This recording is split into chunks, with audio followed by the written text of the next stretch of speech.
A woman in Sweden received a bionic arm. So this was really, really neat. They figured out a way to fuse the prosthetic piece with the bones in her arm so that neurons can actually communicate with the titanium in the prosthetic piece, and she can control movement of the arm. I'm waggling my fingers right now to demonstrate the movement. She can do up to 80% of her daily activities with the arm, and it also helps with phantom limb pain. So she's reports that she's been able to take far fewer painkillers after getting this. This is a collaborative effort from researchers in Italy, Australia, Sweden, and the US. Uh, Obviously, I don't know when this is going to be available en masse, if ever, but the fact that it's possible is amazing.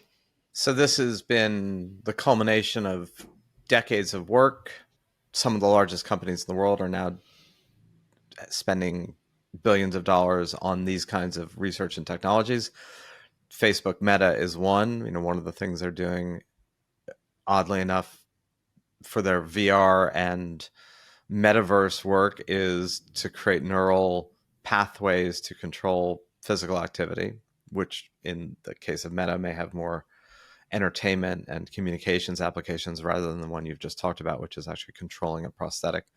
But these technologies are far more advanced, I think, than most of us know. They may Mm-hmm. not be commercialized yet. Uh, Back to the Elon Musk, who one of his ventures is Neuralink, which again isn't exactly on this, but it's another version of creating technologies whereby brain impulses are translated not just through our own bodies, but into machines. And again, from what I've understood from people in this space, not just at an investing level, but at a technological level, we're actually much more along the way, given that brain impulses and brain signals are electrical and their impulses.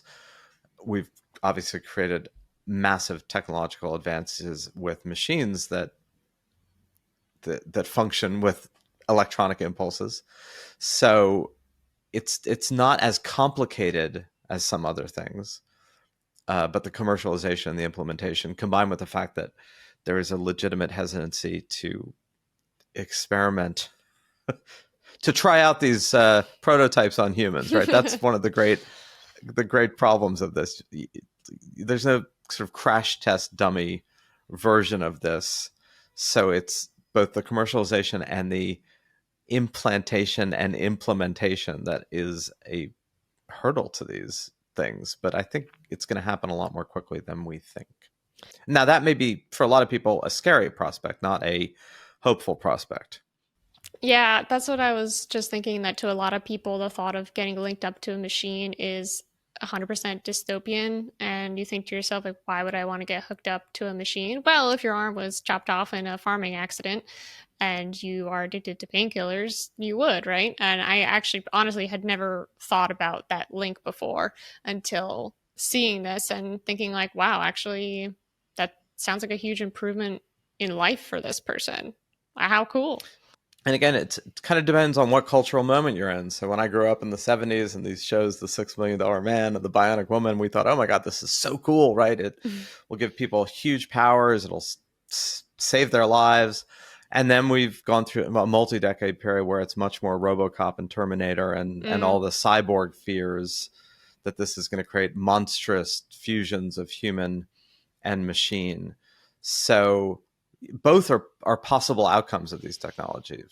And which of those two you feel is most prominent and most possible often has to do with what cultural moment you are in. Mm. And it's a similar discussion that we've had about AI and the fears around AI, which is, do you look at this as empowering technologies or do you look at this as devouring technologies? And which of these, again, plays in a lot to, are you feeling good about the world? Are you feeling bad about the world? Are you feeling that things are heading, that human beings are creating technologies that provide solutions, or are human beings creating technologies that sow the seeds of our collective destruction?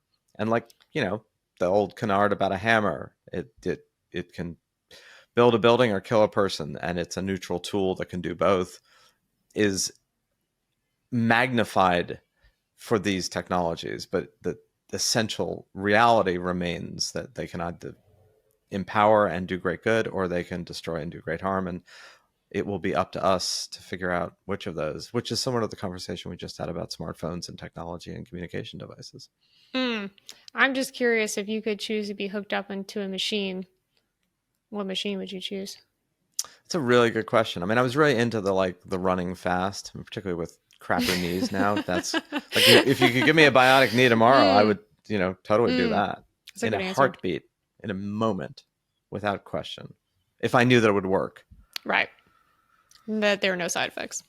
and that there were no side effects and Mm. zero pain.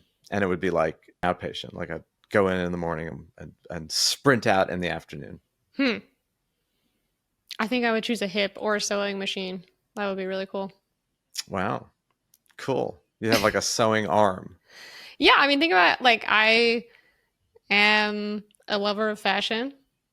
Think about things that you could create just like being attached to a sewing machine that you could You could just like detach and walk into a store reattach. with bolts of fabric and walk out with whatever you want. Yeah, you could just look at patterns online and be like, be neat. You I'd see? be into it. Everybody's got something.